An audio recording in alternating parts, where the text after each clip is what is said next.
So welcome everybody to the series of webinars on innovations at high-performing charter schools in Illinois.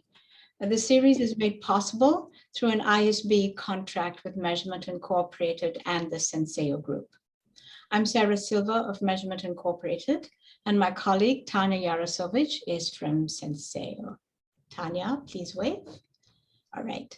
Now, on our support team is Abby Jacobs from Measurement Incorporated, who will be our technical troubleshooter for the day.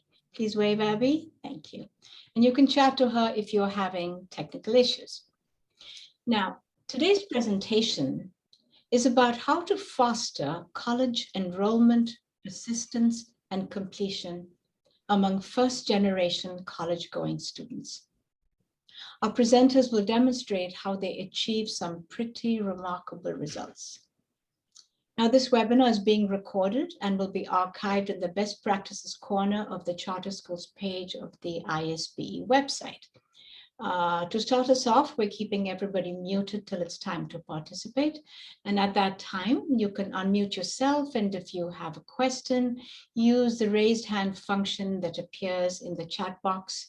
That appears in the bottom of your Zoom screen. And you can also drop in questions into the chat box as you think of them. All right, and with that, I'm going to turn it over now to our presenters. Team, take it away. All right. Do I look good, Sarah? Go ahead. Screen looks good? All right, good afternoon, everyone. My name is Megan Camacho, and I'm excited to introduce our presentation, Spill the Tea, Alumni Counselor Secrets to First-Gen Student Success. For those of you who don't know, the Gen Z lingo, spill the tea, is slang for sharing gossip or secrets. In terms of our agenda for today, I'll do a few introductions, talk a little bit about why alumni counseling is important for our population, some factors for successful alumni counseling, specifically at our campus. And then we'll turn it over to our alumni counselors who will talk about methods and strategies, tools and resources, and we will go into a Q&A at the end. So with that, just to introduce myself, my name is Megan Camacho. I'm the Dean of College Counseling at UIC College Prep. And we also have here with us today Miriam Duran, who is our Alumni Supports Manager as well as our Dreamer Liaison, and also Carlos Rivas, who is Alumni Supports Manager and External Affairs Manager at UIC College Prep. So they'll be giving the bulk of the presentation, and I'll be giving the introduction today. Just to give a little background, these are the Illinois Professional Teaching Standards that will be connected to today. One is 3E, understands cultural and community diversity through a well-grounded framework and understands how to learn about and incorporate students' experiences, cultures, and community resources into instruction. 7H communicates with and challenges students in a supportive manner and provides students with constructive feedback. 9L works effectively with parents and guardians and other members of the community from diverse home and community situations and seeks to develop cooperative partnerships in order to promote student learning and well-being. And 10G participates in professional dialogue and continuous learning to support his or her own development as a learner and teacher, which you are all engaging in today. So just a little bit about why is alumni counseling important in the first place. And so we'll start by talking about the problem. Problem that we really see in our work is low college completion rates for low income, first generation students, and students of color. So just to start with a little poll, you'll see pop up, what percentage of United States students who started college in 2012 graduated with any degree within 6 years? Again, that's what percentage who started in 2012 graduated with any degree, associates or bachelor's, within 6 years. You see the results coming in. Looks like we've got most responses. It's like we have some experienced professionals. Majority of people said the correct answer, which is 58%.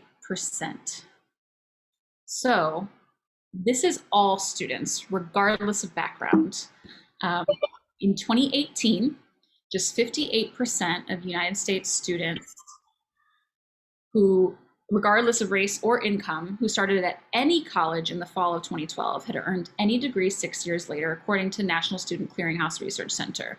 And these numbers are actually much lower than 58% for certain subgroups of students. And just to note, the National Student Clearinghouse Center is a nationwide repository of information that's provided by colleges and universities, and they're required to provide this information to the clearinghouse, which collects this data and reports out on student enrollment, persistence, and completion, as well as many other items.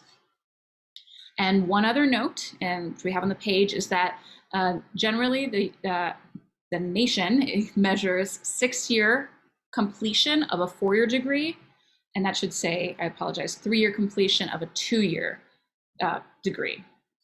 So they're really looking at 150% of time to completion when they're reporting out statistics.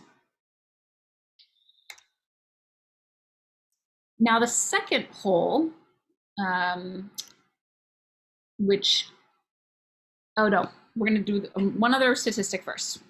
So in terms of national graduation statistics by race and ethnicity, you'll also see some considerable disparities between Asian and white students, as well as Hispanic or Latinx and Black students. So you can see from this graph from National Student Clearinghouse, same years, so students who started in the year 2012, and if they graduated within 6 years, you will see that Black students graduated at a rate of 41% total, whether they started at the same institution or a different institution.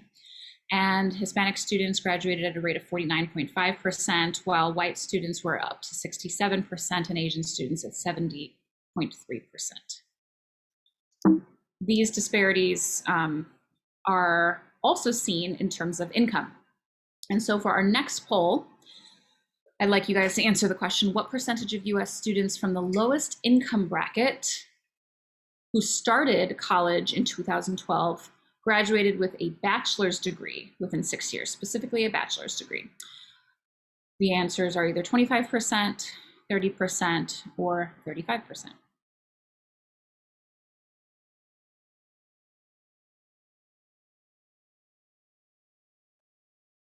We got most responses in so far.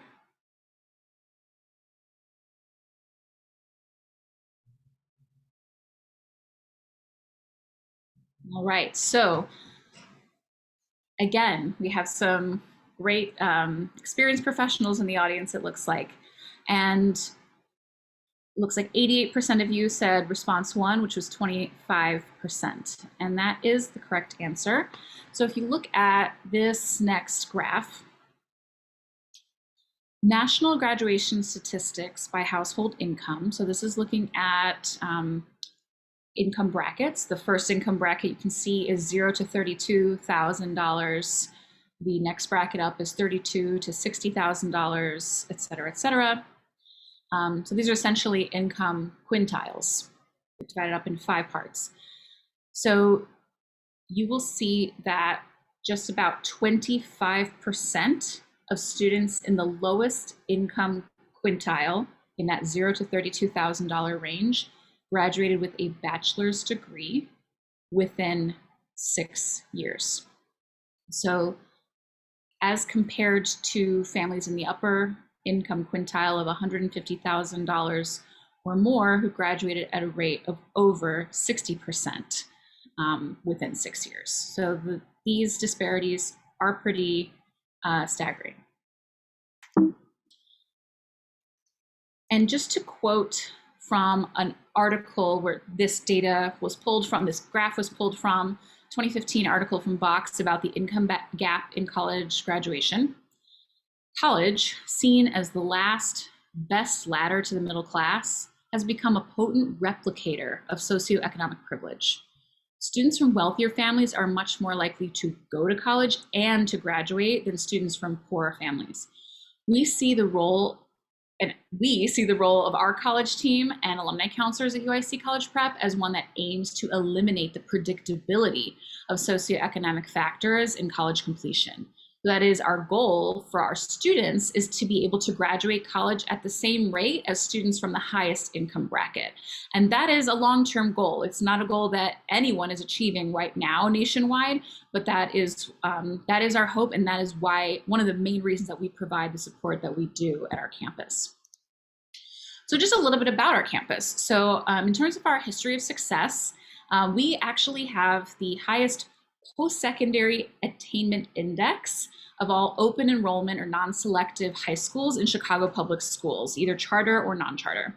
And this is pulled from the To and Through project from University of Chicago's Consortium of High School Research. And this is a combination, this index is a combination of statistics from recent graduating classes. So the first statistic of high school graduation is pulling from the graduating class of 2019. And 91% of those 2019s who started off as freshmen in high school did graduate from high school. So 91% of those who started off as freshmen graduated high school.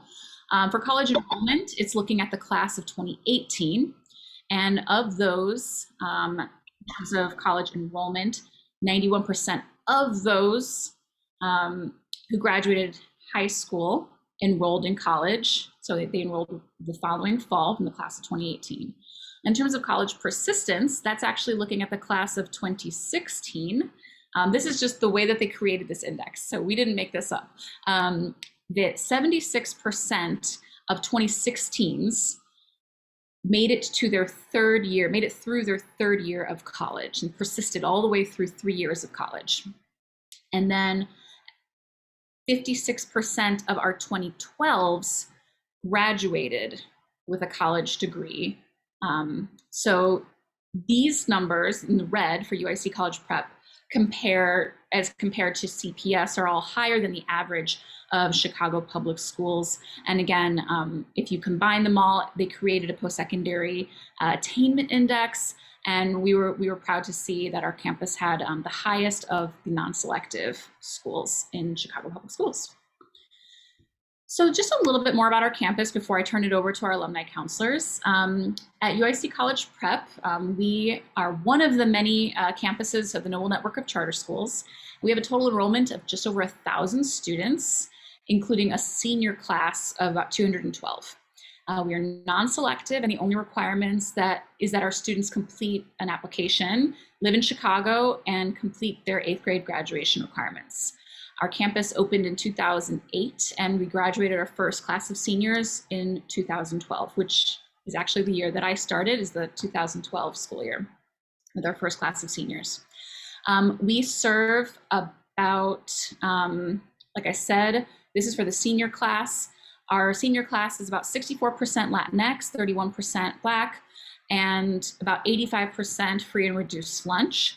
And 80% of our seniors will be first-generation college students.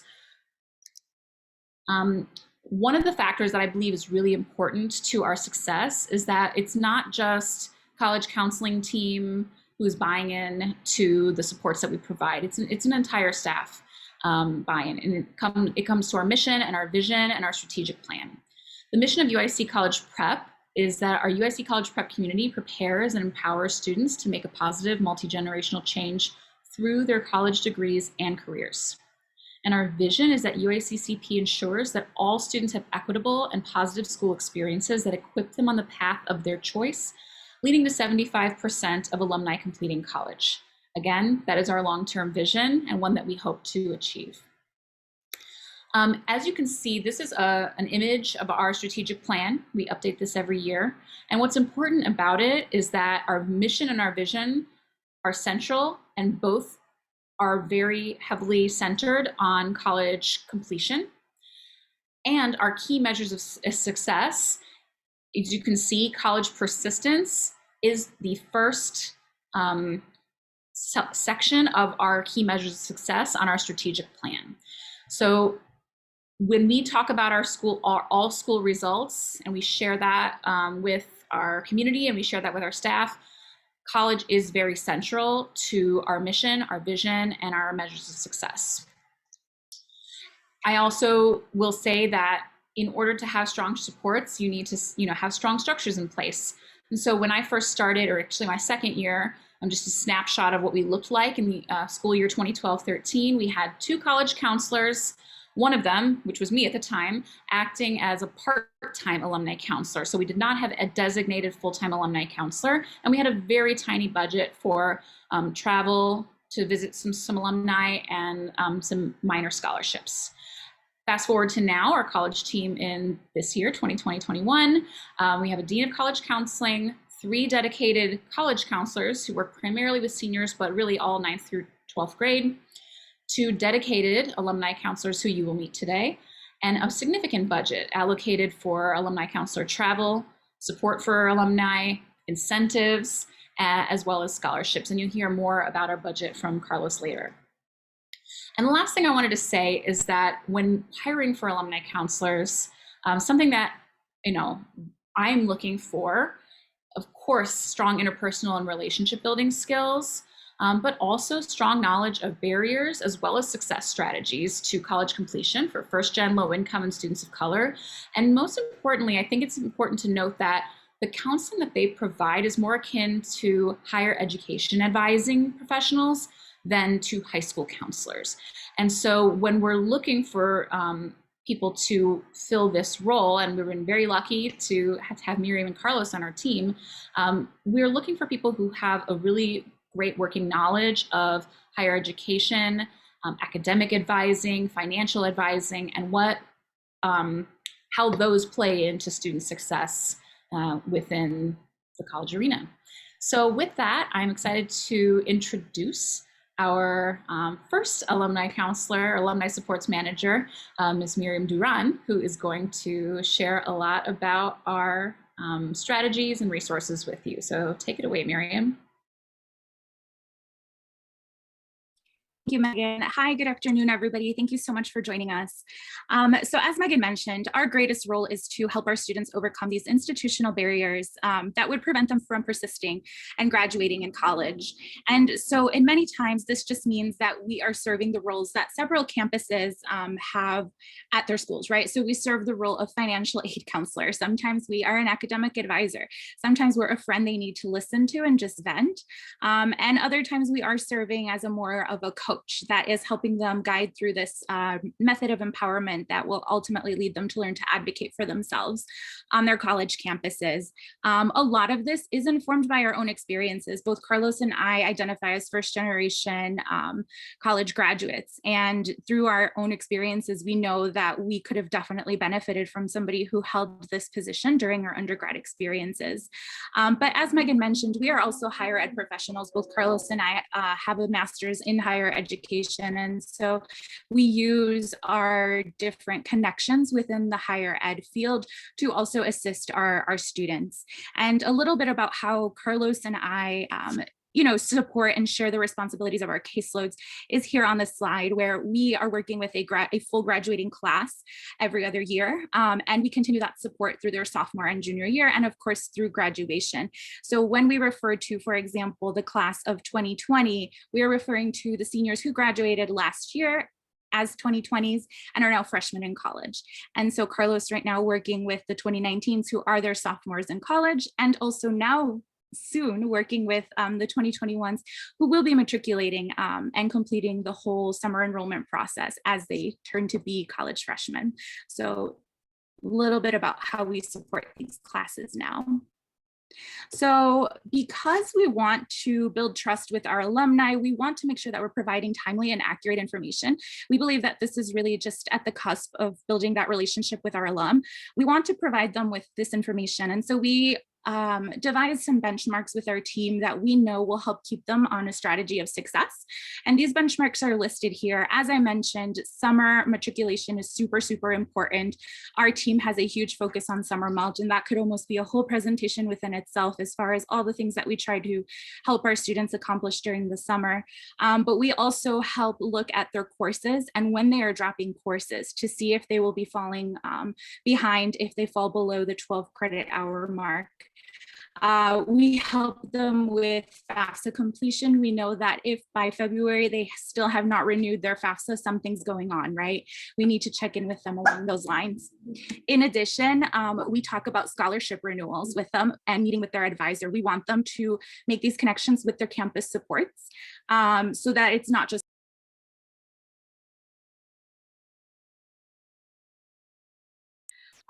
as we turn to the kind of timeline that we follow, we wanted to share with you guys at large a little bit about how we structure our year and really set very intentional goals every month to meeting with our alum. And one of that, like I mentioned, was summer melt. And so we help them through the payment plan process, financial aid, verification, and of course, placement testing. And this could sometimes possess a huge barrier for our students. So we ensure that we cover all of these metrics during college seminar as well. As we proceed through August and September, we are looking to review the schedule that they've selected with their advisor during their summer orientation. And we help them review that syllabus, the syllabus that really helps them understand that you have full control over your studying methods and when these assignments are due. And so we help them structure that if that's something that they're struggling with having so much freedom now. And then we talk about add drop deadlines. We talk about those courses that they need to be ensuring that if they drop, they do pick up the following semester or that they make up during summer. And then in October, this is probably one of our busiest seasons where we do complete FAFSA renewal with them. And pre-COVID, we would do this actually on their campus and allow the travel time to visit them and have the space for us to complete it together. Sometimes it's very informal where really they just want us to sit there next to them in case they have a question. Sometimes it is a little bit more intensive, and we'll talk about what that looked like this year and in a little bit later in the presentation. We also check in with them around midterms where we can start to determine if they're going to be successful in that class and if they need to do an academic withdrawal a little bit later into the semester. And then of course, housing plans, because we know how that can affect their financial aid if they're not budgeting correctly once they start moving into apartments and so forth. Following into November and December, we actually continue this FAFSA process and making sure that they have completed it and preparing for finals. We talk to them about the importance of study habits and making sure that they're doing everything they can to get the grades that they need in order to keep financial aid. Once January and February rolls around, we know that some students do end up on academic probation, and we work with them to complete academic probation appeals and SAP appeals to assist in getting their financial aid back, because we know for this particular population of students, if financial aid is taken away from them, that will greatly hinder their chances of persistence on that college campus. And really, it's creating that action plan that will help them be more successful. What are the things they can work on? Finally, and as we get to March and April, yet another busy time in the life of an alumni counselor, where we are tracking some of the transfer applications for our students who have enrolled at a 2-year school and are now looking to make that move to a 4-year. We also encourage them to attend their transfer center on their campus. And we also do a big push for summer classes. So during summer classes, we talk to them about being an on-track student, which would refer to us as being a student with 30 credit hours at the end of their first year as a freshman, right? And if that's not the case, then we strongly encourage them to take a summer course. And we'll talk about a strategy that we use to leverage these summer classes a little bit later in the presentation. But as a whole, this is just a quick overview of what the year looks like for us and how we set these intentional benchmarks for our students so that they know that they are doing what they need to do in order to persist on their campus.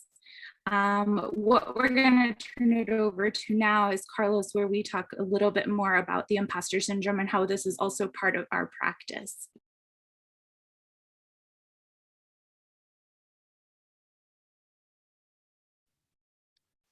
Thank you, Miriam.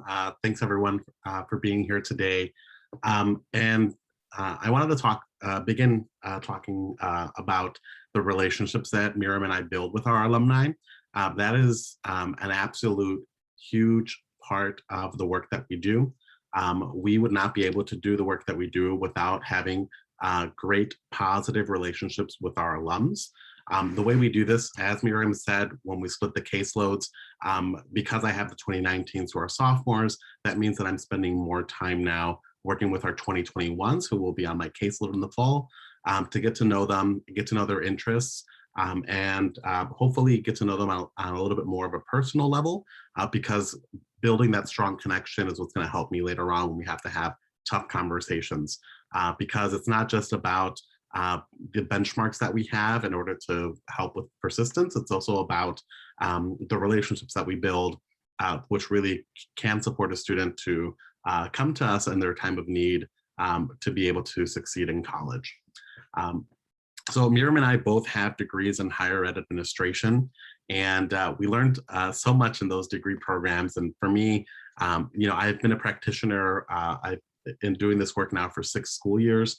And it wasn't until I did my program that I could really pull together the anecdotal, which I was seeing with our alum, and bringing it together with what's out there in the research. And so a lot of our practices are tied to research to ensure that we're doing what's best for our alums and staying on top of current trends.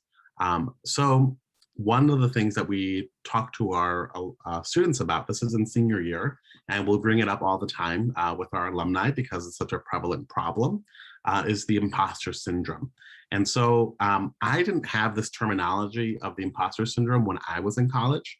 And it wasn't really until I got onto the college counseling team back in 2015 that I learned about this term and realized, aha, these were the feelings that I had when I was in college, and I had no way to articulate what it was, right? And so I think it's such an honor that we have the ability to teach our alumni about these things so that we can normalize the feelings that they're having, to help them know that like they have it within them to be successful, right? We believe in the full potential of all of our alumni, and Miriam and I are here to be a huge support to them in any way that we can.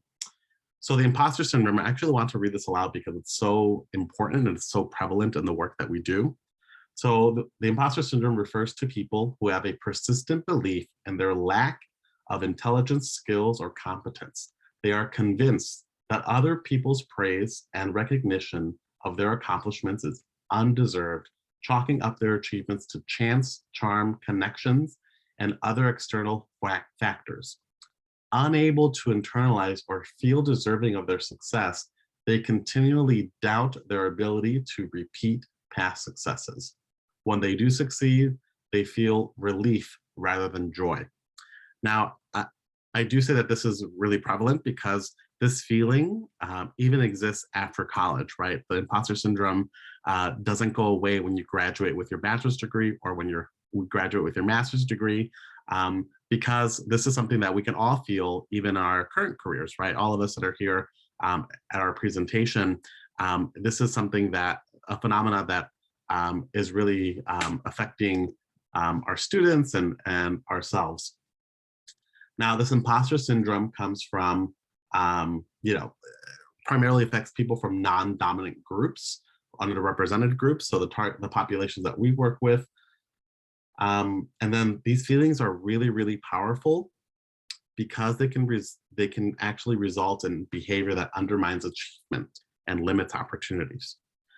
So for our alumni who are feeling really overwhelmed with a course, or really overwhelmed with a midterm or an exam that's coming up, they can easily decide to not study, not do it, and drop because they feel like they won't be successful in their undertaking. And so that's something that we really have to work against. And so what we try to do with our alumni in many different ways and in our conversations with them is that we need to normalize these feelings, right? It's not just me. And the way we do that is by sharing personal stories. So I'm a big sharer.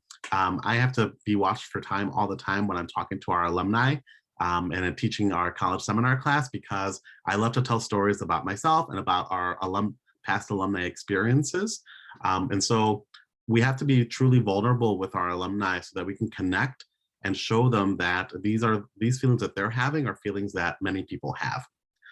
We have to counter these feelings with good data, right? It's not just about luck.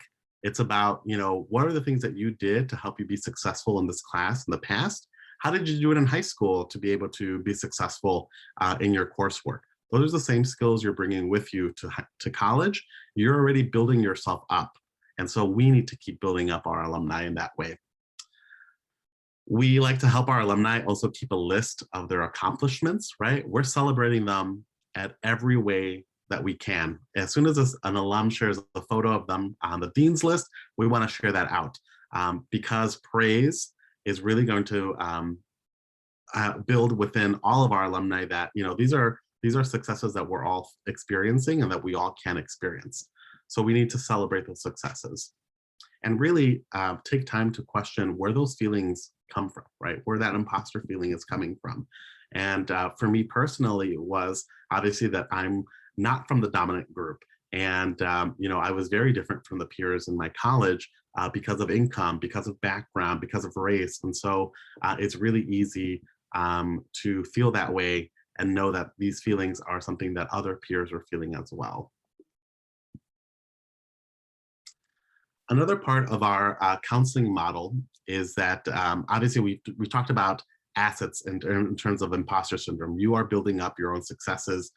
We do asset-based alumni counseling. We have to build up on the knowledge that our alumni already have, and we have to show them that they have so much capital. So Yoso's community wealth model talks about the cultural wealth. So communities of color have cultural wealth, and we move away from like a deficit model where we're assuming that wealth can only be in one sense of the word, whether that's money, whether that's fame, things like that. But our non-dominant cultures also have wealth. So Yoso's cultural wealth model, you'll see here the different types of capital that people have. And so we have to talk to our alumni about the various forms of capital that they have and show that this is a dynamic process, right? We build up on one another and to be able to build that community wealth. So when we're talking about what this capital looks like, first off, let's think about this aspirational, the ability to maintain hope and dreams in the face of perceived barriers. This is aspirational one. Those of us, I mean, we work in education and we always want our students to believe in themselves and believe in their future. So we have to remind them, you know, we can have a conversation with an alum of like, why did you want to go to college? You know, what is the purpose here? And that aspirational of, you know, wanting to make a positive multi-generational change, something that we talk to our students about since their freshman year. So that's right there is that aspirational. What is this degree going to do for me and for my family and for my future? So keep building up on that aspirational wealth. Familial.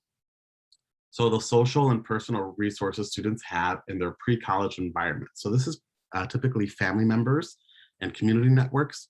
Now, when we're thinking about the familial wealth, right, others may have bigger networks, but our alumni really are a powerful resource for themselves. I am astonished all the time when we're able to bring together alumni and they help each other with the problems that they're having on their campus, which is why it's so powerful for us to do these on-campus visits where we bring them together, because Miriam and I may not have the answers, but other alumni may. Other alumni are the ones who say, hey, take this course with this professor, don't do it with this professor. And that right there is capital that our alumni have. And we want to help them build that together on their college campus to lead to success for everyone. And then finally, I want to bring up linguistic capital. You know, as you saw from our demographics, a large percentage of our student body is Latino, and many of those students speak Spanish. We have typically 3 or 4 sections of AP Spanish at our school each year. Our students have linguistic capital, and our students have been doing really amazing and powerful things with language over the course of their lifetime. You know, where do you see a 14-year-old translating official documents at the doctor's office or for immigration or any other official matter, you know, that they may encounter with their parents, their grandparents? So that right there is linguistic capital, and that right there is building so much in our alumni that we remind them that you have this really powerful tool as someone who's bilingual, as someone who's with a skill that's very needed in our workforce. And so that right there is wealth. You are a step ahead because you have the skill that others don't.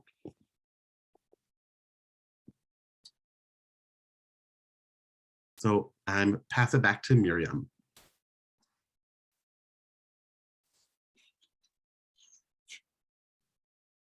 Thank you, Carlos.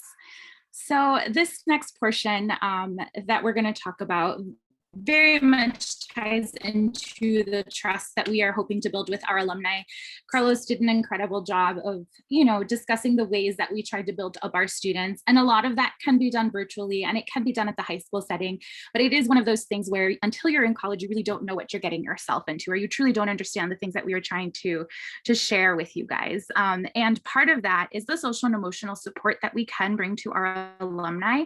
But that can be really hard to build right in one semester. And it's something that happens throughout the course of our relationship as their alumni counselor.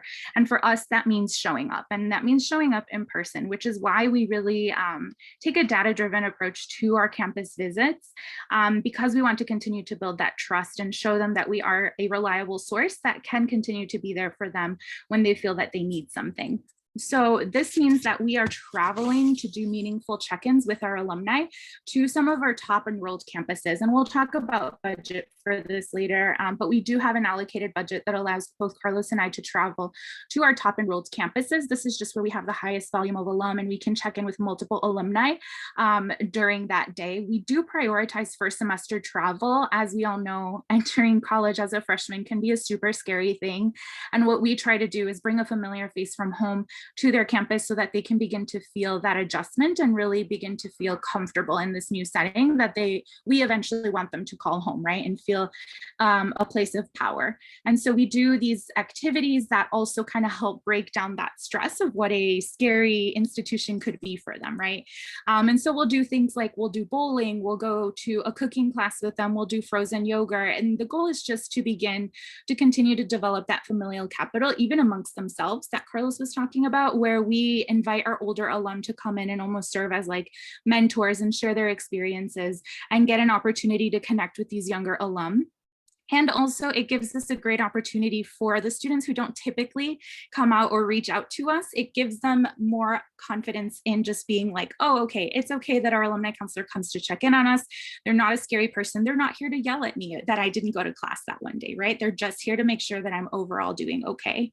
And so these are just some of the campuses that we frequent most. Of course, with COVID, this has not been possible, but we're really looking forward to getting to build these relationships again once it's all feasible. I think the greatest barrier to this is actually finding ways to connect with our alum to get them there. And so you're probably wondering, how do we communicate with them? How do we notify them that we're going to be on campus? And so Carlos and I have both acknowledged that we have to stay afloat with the different trends of pop culture and really find a way to make that connection with our alums, so we are not just like these old people who show up on their campus, right?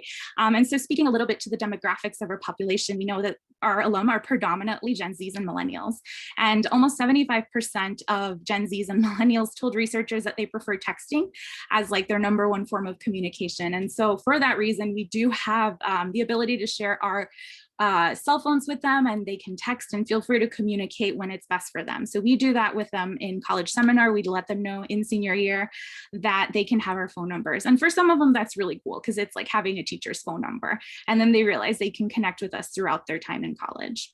Another 60 to 75% reported that multitasking and working from home is the norm, right? And more especially during this time, during COVID, where we know that they might be on a lecture, but they're probably also watching Netflix or doing something on Instagram, right? And so we try to find creative ways, Carlos and I, to connect with our alum and get them at the point where they can meet us. And we do this through this one group text application that we use. It's called Essay Group Text, and the little emoji is linked there. It is a free application that we use to personalized text messages. As we mentioned on a previous slide, we work with anywhere between 100 to 200 students as part of our caseload for that year, for that semester. And so it can be really challenging to communicate to everybody. And this really helps facilitate that, where we can personalize text depending on when their ag drop deadline is, depending on when their FAFSA is priority filing, and so forth. And this has been just an excellent way to do that. We also tend to use little emojis. We found that the shorter we can condense a text message, the more likely they are to read it. We stopped trying to send really, really long emails that we know they're just going to move to the trash or completely overlook.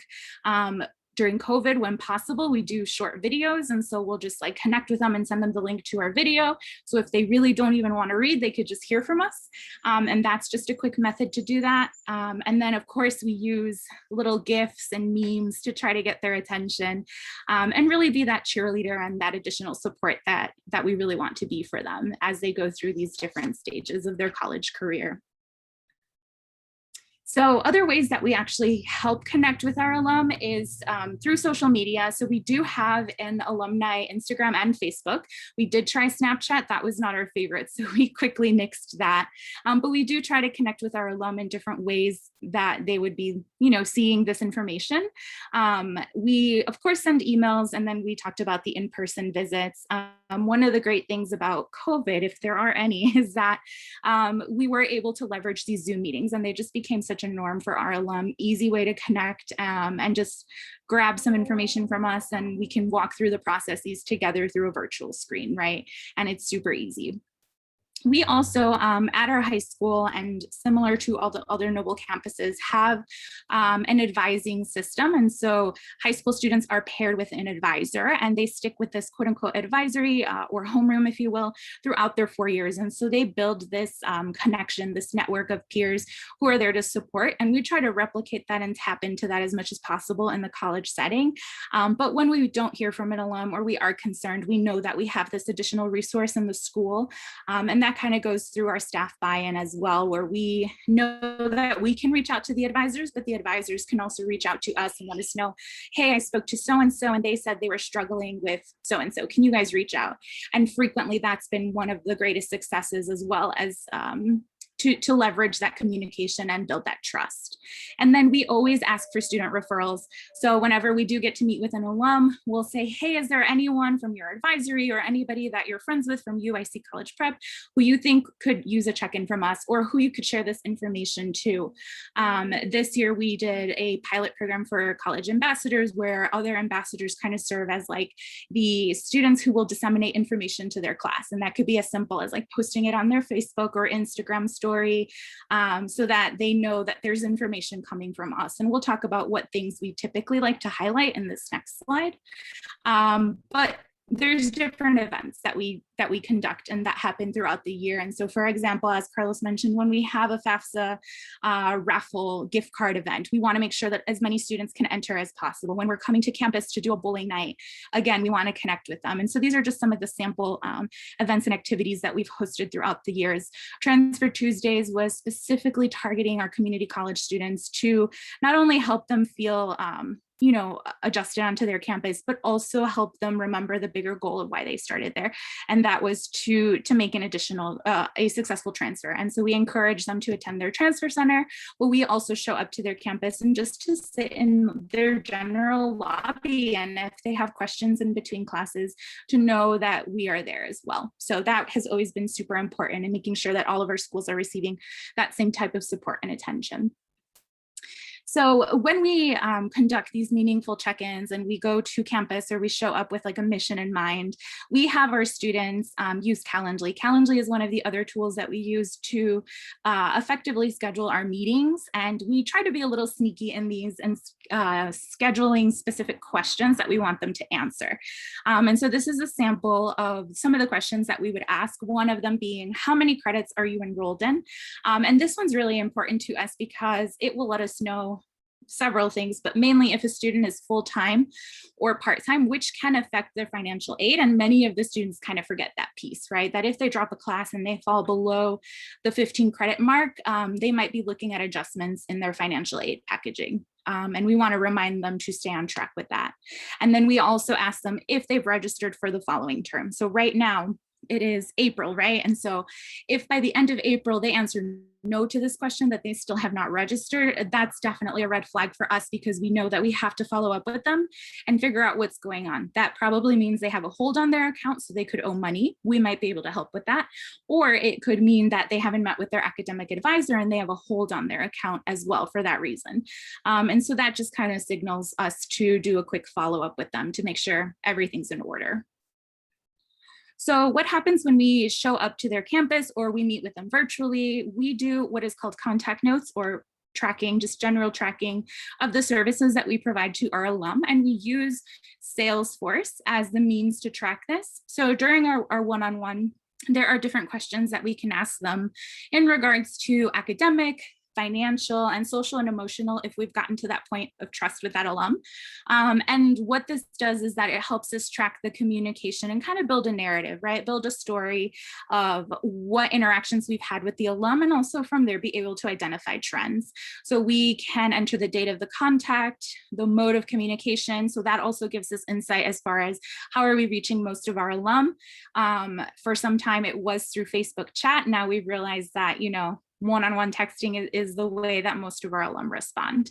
And this kind of creates a summary report. Our team can then also analyze these trends, and we do as alumni counseling team at the end of every semester, we look for trends and try to figure out if there's any patterns that we can actually bring back to the schools as well. And so the universities can use this information as well. And it can inform the practices of our high school teachers when they're designing curriculum and making sure that they're doing things that will prepare our students to be college ready as well. Carlos will now talk about what happens after these contact notes go in and what other types of things we might be doing. Thank you, Miriam. So here we have our reasons for follow-up. So as we mentioned earlier, you know, seeing how many credit hours our alumni are enrolled in is really important. And we actually use this as a counseling tool as well. You know, we can meet with an alum who maybe is really struggling in a course, but they don't want to drop it. Remember that, you know, our students don't drop classes in high school. It's a new concept for them.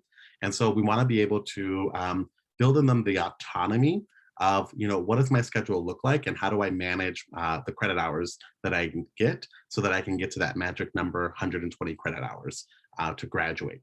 And so, you know, for example, if you, we can encourage an alum to drop a class if they're struggling and say, hey, we have the summer credit recovery scholarship. We can help you out with a class to take this summer. So don't fret about dropping this class right now, because you'll be able to make up the credit hours some way so that you can still graduate on time.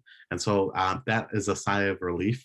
We get a sigh of relief from our alumni when we're able to have those types of conversations. As Miriam said, you know, in our Salesforce platform, the follow-up that we have with alumni, obviously we have our benchmarks that we follow through on, but it's also important to keep track of each alum. And so we track, you know, the completion of FAFSA, right? If we still don't have a confirmation and it's February, it's definitely something that we need to work through on. You know, failing an exam, helping them actually figure out what their points look like in a course is a big one for us as well. You know, they're so accustomed to seeing grades at our school, our campus. We use Power School, and they can see grades, you know, every day, and grades can change every day as teachers put in more assignments, graded assignments. And so college isn't that way. And so sometimes our alums are really struggling to understand where they're at in a class. Hopefully it's for the better of, you know, you're actually doing a lot better than you thought. But sometimes it can be, you know, I think I have a B, but, you know, when we're calculating the points, you actually have a D in this class right now. And so we definitely do follow up to help our students with that as well. A big one for us also is just that belongingness on campus. You know, we do know from the research that that feeling of belongingness is going to be key for a student to be successful on campus. This is where the father inside of me comes out with our alumni, and I can, you know, Miriam and I will be at the club fair on their campus, and we're passing out gift cards to encourage them to sign up for a club, or we will, you know, work with them and walk with them to sign up for something, or, you know, if we need to be more, you know, an alum expresses anxiety or some other mental health issues, you know, we're the first ones there to walk them to the counseling center to help them through those. Fortunate that our alumni do share with us often when they're struggling. And so we definitely want to be as quick as possible in the follow-up to support them. So now let's talk about our tools and resources that we have. One of our biggest tools that we have is our scholarship funds. And so we have the Summer Credit Recovery Scholarship, which we've mentioned a few times. That's probably the biggest one that we have. We try to get as many students as possible to take advantage of the scholarship because we know the huge benefits that it can have in terms of just confidence in being able to succeed and getting ahead, and also not falling behind. So we do that. We also have a pre-graduation survey that we send out at the end of their junior year in college. That pre-graduation survey gives me data to see where our students are at in terms of college graduation. So if maybe a student is behind in a class or two, or some other thing has come up, we're able to support them. That's typically a little bit more money. If a student needs to pay for a course at their home institution, which is more expensive, we do make exceptions to be able to support them with those things as well, because we want to help them get to on-time graduation. And then we have other scholarships that are open all year, our fall and spring book scholarships. We have emergency grants for students, and obviously all the incentives that we do. Now, all of our scholarships are on Google Forms. And what's really great is that we ask a ton of probing questions that our alumni will answer because they want to get that scholarship. So, our fall and spring book scholarship, we're asking credits earned, cumulative GPA. There's a wealth of data that we get from those applications that then help Mira and I do targeted follow-up with those students. And so, yes, they're getting, a $50 Amazon gift card for their books and materials, but we're also getting a wealth of information to be able to better support them during the year. So a lot of our surveys, our alumni do share with us a lot of what's going on, and we use that data to follow up with them. So as I said, lots of information that we get from them. And then part of our supporting material that we need to be able to issue scholarships is an unofficial college transcript, their bill. And so that actually also provides us lots of information because we can see right there, if there's a hold on their account because they can't see their transcript. So we can help them out with that as well. So lots of a really big wealth of information that we can get from students via these scholarships. Now, our funding streams. So we are, our naming donor is LSV Asset Management. So they are the donors who provided the startup funding for UIC College Prep when Noble first opened this campus. Typically, our campuses are named after their naming donors, but our campus is named after UIC, the college, and an acknowledgement of the partnership that we have between the university and the high school. And so that's why it says LSV campus on our name. But each year in our budget as alumni counselors, Miriam and I have a $15,000 campus contribution. LSV Asset Management provides an additional $5,000.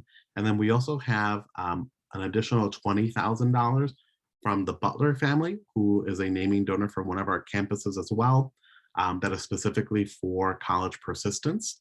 And so that provides us right there with $40,000 that Miriam and I can use to support our alumni. And this is separate from an additional named scholarship that we have from LSV Asset Management. So these are the funds that Miriam and I use for the summer credit recovery, for our book scholarships, for all the incentives that we do with alumni come from these funding sources. We're really big on spending all of our money. It's there to support our alumni, and I shouldn't leave any dollar on the table because our students need that money. So it's something that we're really, really big on since Miriam and I started this work, that we need to spend that money because it can really make a huge difference in the lives of our students. And especially right now in COVID, we are doing micro grants to our students because, they've shared with us so many of the unfortunate and, things that have happened during this pandemic and how they're struggling. And so we want to be able to be of support in any way that we can. And I'll send it over to Miriam.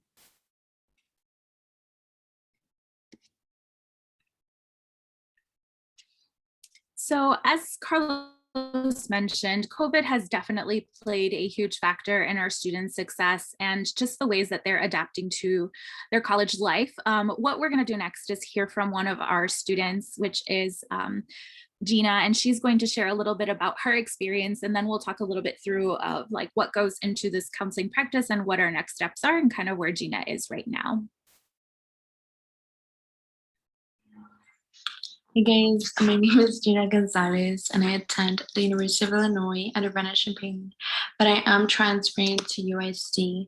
Throughout this whole pandemic, it has made me realize that I want to move closer to home because of money specifically, and simply being with my family is a lot better than being away from home. I have struggled with the whole taking out loans. It has put stress in me that I shouldn't be dealing with, especially if I can go to another school and be successful as well. For me, that's just mainly the reason why I want to transfer. But overall, I hope your college decision making is easier, lay out all the factors, and be careful, take your time. But yeah, congrats and good luck. So this video from Gina was directed to our college seminar course, and she was kind of talking about the thought process that went into leaving her current institution. So as she mentioned, she's enrolled at the University of Illinois at Urbana-Champaign, was really excited to attend and get to live on campus. But of course, with COVID, while the university is taking its precautions and allowing students to live on campus, we have heard from our alum that several just feel kind of trapped and lonely in their dorms because there really isn't much socializing that they're able to do at the moment. Gina also, from a financial perspective, just found it more beneficial to be closer to home. And so she will be making the transfer from Urbana to a Chicago-based school where she's not spending as much money, especially because of COVID. But in this situation, one of the ways that we as alumni counselors can support is one, by coaching her through the application process, because we know that transferring can be a bit more challenging sometimes than just applying as a regular first-time student.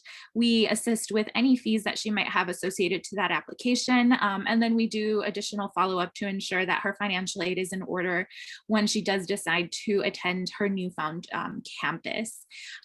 Because COVID has presented these various challenges, there were trends that we noticed that we wanted to address. And so because of COVID, these were just some of the things that appeared as themes from our students. And of course, that's higher enrollment at two-year schools. Many of our students have said that they want to be closer to home and not necessarily spend that much money. And so a two-year school allows them to do that. Opting to defer their start date, we had several students from our freshman class who decided that they would postpone their enrollment to spring. Some have even decided to postpone it for a year while they did assist their parents in working or assisting with childcare for families who had no other option. Choosing to stay closer to home, right, as Gina mentioned, there's just a little bit more security when you're able to be closer to home, especially during the pandemic. And then connectedness to campus and classmates. We did find that a lot of our students struggled socially. I think it can be very challenging to get out of your comfort zone and make friends, but more so in a virtual setting when you really don't have that space for connection during class time other than your little Zoom screen, right? And so we are helping our students kind of push through and adjust to that. One of the things that we mentioned earlier was how FAFSA was maybe one of the silver linings of COVID, in that we were able to, just complete FAFSA a little bit more efficiently. This being able to share screens has been huge support in getting students to kind of walk them through the process of completing their FAFSA. And when they did register for a FAFSA session with us, we were actually able to get them to do some pre-work that allowed us to check their password, check their parents' password before. And it really saved us so much time, because in years past, if they did not do this before our meeting, we could be there for an additional 30 minutes just waiting for the password to reset. So little things like that have been huge in both being efficient with the students' time and ours to get to more alum. And then the final thing is that we have been able to provide just equitable campus outreach, because sometimes our travel did not permit us to go to DC or Kansas or wherever our students are enrolled at lower volume schools. But this Zoom platform has really made our services definitely more equitable and has allowed us to reach the most number of students. At this point, we're just really excited to answer and jump into some of your questions, and we thank you guys for the opportunity to let us share. So Miriam, there was some at least one or two questions in the chat box. If you scroll through that, you will see them. I believe there was one from Michael Shield. What % of your caseload do you have consistent contact with when they are first years? Did you see that chat? Oh, yeah. Scroll up to you can find them. It'd be easier for you to respond directly. Yes. So speaking of like percentages of students that we keep in contact with, so Carlos and I, kind of devise a strategy that works best for us month to month as far as how we like to outreach to our students. I can share that for me personally. What I like to do is I will split, because I'm working with the freshman class right now, I'll split my approximately 180 students throughout the month, so that I'm doing about anywhere from like 10 to 20 outreaches per day. And so it doesn't feel as time consuming, but also so I can do more intentional outreach. And so it looks like roughly 20 students a day. Also including the older alum who are still, asking for support in some way. I wouldn't be able to tell you percentages right now off the top of my head. I'm blanking, but we do try to keep a monthly cycle of outreach to them. I can share as well that it has been tougher right now during COVID to get more responses from alumni that typically would have been more responsive. And I think that's just related to fatigue over the year now. It's been a tough year for everyone, so I'm totally understanding of my 2019s. As long as the alumni know that we're here to be a support, typically when an alum responds after a long time, when they need something, they apologize first. And I like to just remind them that, we don't get offended. The job that Miriam and I do is to support them no matter what.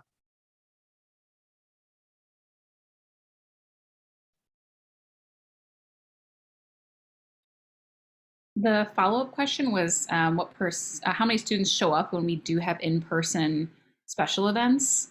And I think that really varies on like what the event is. We've done pajama day brunches during winter break for alumni to come back and just have community with each other. We've done kind of mini reunion events. We did one 2 years ago at a cafe. And, generally we'll get, 30, 40 alumni sometimes, but that's usually when we have like a mixture of classes invited. So we're not talking events with hundreds of alumni, but especially we try to host events so that we think would be fun for them. And then I think Carlos and Miriam have also done a good job of getting sort of the ambassador type students to invite their friends, right? The ones who have been really responsive to us, getting them to connect with their friends to get more responses.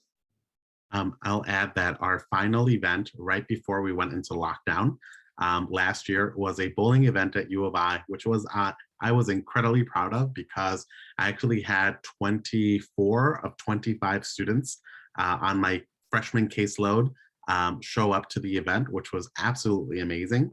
It gave me hope, and then we shut down a week later. And so that event was great. And the 25th student actually sent me a text apologizing that they could not attend. But bowling, pizza, that gets the students to show up. And Sarah, you had a question? Yes, Carlos, I had a question, and I've been thinking a little bit about this. In this era of the pandemic, as that student profile that we were trying to watch the video of was saying, she had to make some really tough decisions given the twin crises of, health, staying closer to home, affordability, and all of that. And these became like really influential factors in her deciding to, make some changes. So my question to you all three is, if a student in this COVID era decides to drop out of college, this is somebody on either of your caseloads, and then goes to work or whatever, what is the nature of your contact with such a person? Do you stay in touch to invite them at another time to re-enroll?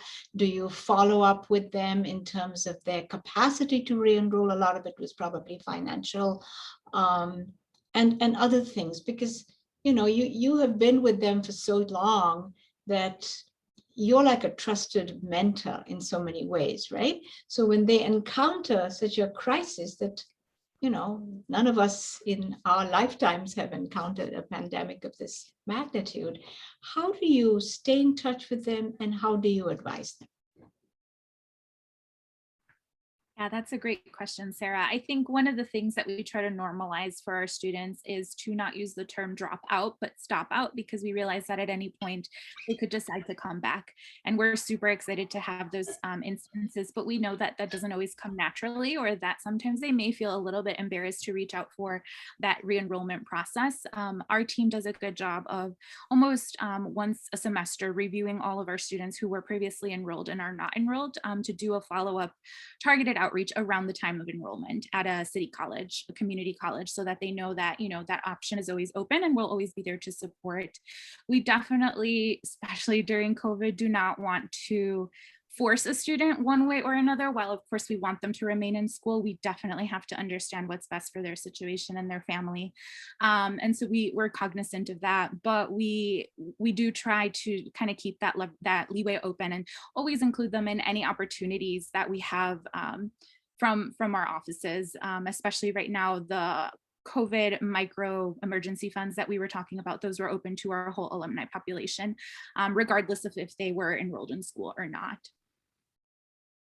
And maybe Carlos, you could talk a little bit about the fact that when we have students who do stop out of school, depending on the situation, depending on how much they owe to their previous institution, that we have the flexibility to use some of our funds to support them to be able to enroll in another institution. Yeah, definitely. This year has been tough. We had quite a few alumni who didn't, so I have the 2019s who are sophomores in college, and I had quite a few who did not return for their sophomore year. And in conversations with alumni, it really is the pandemic, right? So many of our students are making decisions today to transfer. I just had a meeting earlier today where the only reason they want to transfer is because they need to be home to make more money to support the family, because dad was laid off, mom has less hours, it's just a struggle. And so that's totally understandable, and we're here to support them through that whole transfer process if that's what they choose, or that stop out. And so wanting to make sure that we still keep a close relationship with those alumni. We don't want them to feel as if our services are only for college-going students. Our services are for anyone. We'll have alumni reach out to us about jobs, and we connect them to the alumni career office that Noble has. And then, as Megan mentioned, we've had cases where alumni are really working toward getting back to school, and they have a debt somewhere that they owe, and we try to help them with that. I like for our alumni to have a little skin in the game when we're talking about those type of funding. So typically what we'll do is that, we'll incentivize it. So, once you reach X, Y, and Z metric goal that you have, that we set together, I'll pay $500 toward this bill you have. And so working together to build those plans and follow up with students individually. And really, we have that flexibility to do it in our role, which is absolutely amazing, that Miriam and I can really make these plans one-on-one with students and use our funding to help support them. Megan, there was a question earlier on when you were presenting the introductory slides, and it's from Michael Kuran. Michael, I hope I'm saying your name correctly.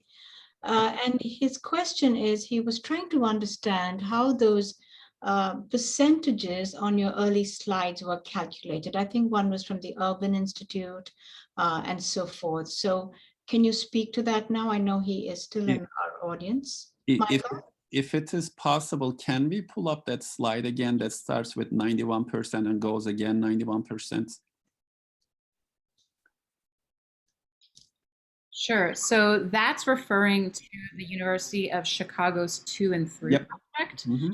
And those numbers are based on one more combination of CPS, Chicago Public Schools data, as well as the National Student Clearinghouse data. So for the high school graduation numbers, that's based on Chicago Public Schools data of how many, which students graduated from high school.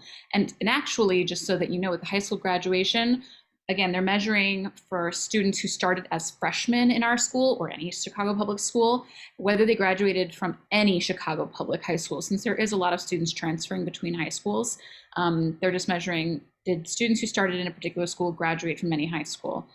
For us, for the most part, this is students who graduated from our school, but there is a mixture. When it comes to college enrollment, college persistence, and college completion, that is based on National Student Clearinghouse data. So that data, again, reported by colleges, but if you can receive reports, and Chicago Public Schools, the the University of Chicago 2 and Through Project, as well as Noble, can receive reports from National Student Clearinghouse about individual level students and whether they're enrolled and where they're enrolled. So that's where those numbers are coming from. If you have any further yes, I do. questions about it, I definitely recommend going to the 2 and Through Project website. Yeah, I look at those as well. The red bars are Noble's numbers, and I assume it is UIC College Prep campus only. Yes, right? that's correct. Okay. So the first column, it says 91% of the students graduated that given year. 91% who started as freshmen Yep. from our high school. Yep. Out of those 100 kids, 91 of them graduated.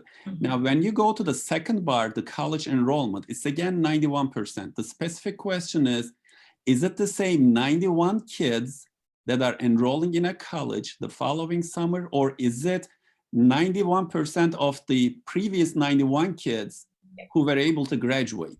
It is 91% of everybody who graduated. Okay, then yeah, that's what I was trying to figure out. Then when we go to the college completion, when it says 56%, it is the 56% of the 91% who enrolled in college, right? Yes. So, okay, that makes sense. Then that kind of gives possibly, if 91 kids are graduating and 90% of them are enrolling, that is 80 students. And then out of those 80 students enrolling in college, roughly 42 of them completing college. I believe our class of 2012 was somewhere closer to 45%, but yeah, you're in that ballpark. That makes sense, okay. Because when I compared the numbers with, let's say, the 25% overall college completion across the nation, it kind of grabbed my attention. The second question is, the number of college counselors that you showed on one of the slides, are they UIC campus only? Yes, so our campus has a robust college team. So we have a dean, myself, 3 college counselors, 2 alumni counselors who you've met today. So it's a team of 6 people specific to our campus. And I did want to speak a little bit to the fact that we're part of a network. There's a couple people in the audience who are actually counselors from other Noble campuses. And we didn't really get into this in terms of timing of our program today, but I think one of the pieces that's essential to our success is that we are part of a strong network. We can collaborate, and we do collaborate with other campuses to share best practices. We have some supports within our network. There's a director of alumni success. We have data managers at our network who are able to aggregate data and share trends about alumni persistence. That's really, really useful for us to refine the work that we do. So Miriam and Carlos are very collaborative with other alumni counselors. And they've been in the game for a long time, so oftentimes they're the ones sharing best practices, but there's a combination. There's a back and forth with all of our campuses.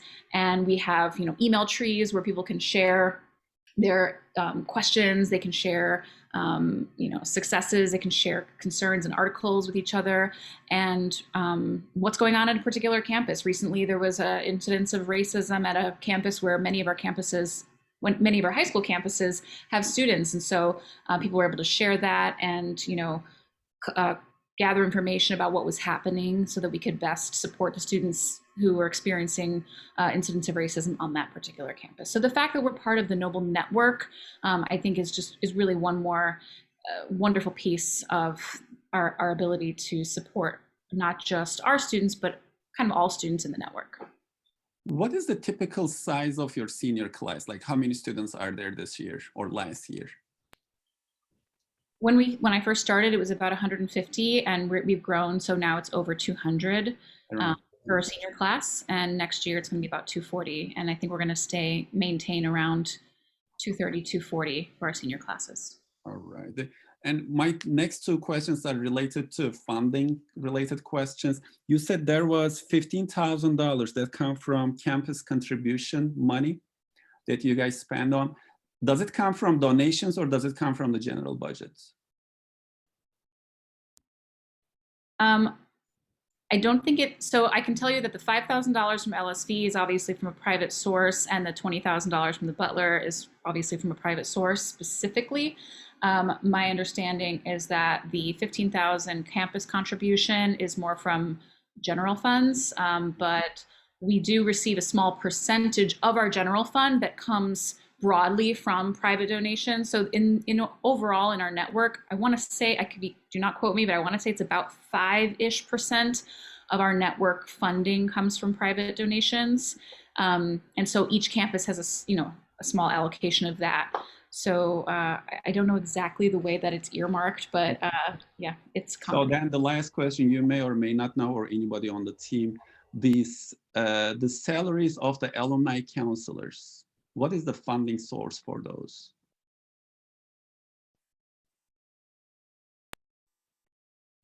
The funding source for alumni counselors is, I believe, Title I. But Carlos, do you know if that is accurate? So we have Title I funding because we're a school that serves a large percentage of low-income students. But we also, I can tell you that the salaries are not grant funded, and they are from our campus budget. I just don't know exactly if there's some specific allocations behind the scenes. All right, okay, thank you so much. Thank you guys for the great job that you guys do. Before everybody leaves, please take a few minutes to complete the feedback survey. This is very important to the presenters as well as to ISBE, who is on this call with us. So the link to that is in your chat window. You can just move that off onto your desktop and complete it, in the next 24 hours. If you can do it right now, it's so much better, but if you need a little more time, just move it to your desktop and do that. Any more questions? We're coming to the end of our time, but we are happy to take other questions from our audience. I don't see anything in the chat box. Does anybody have any raised hands in our participant window? I don't see that either. No.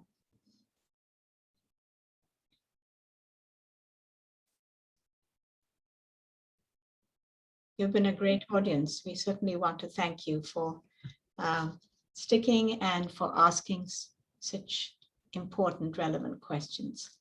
So with that, we will bring this to a close. Thank you, everybody, for your participation. And just know that the entire webinar recording as well as supporting materials will be housed on the best practices corner of the charter section of the ISB website within a few days. So you should be able to access that and share that with your colleagues also. So with that, we'll bring the presentation part of this to a close, and team, just stay back for a quick debrief. Thank you.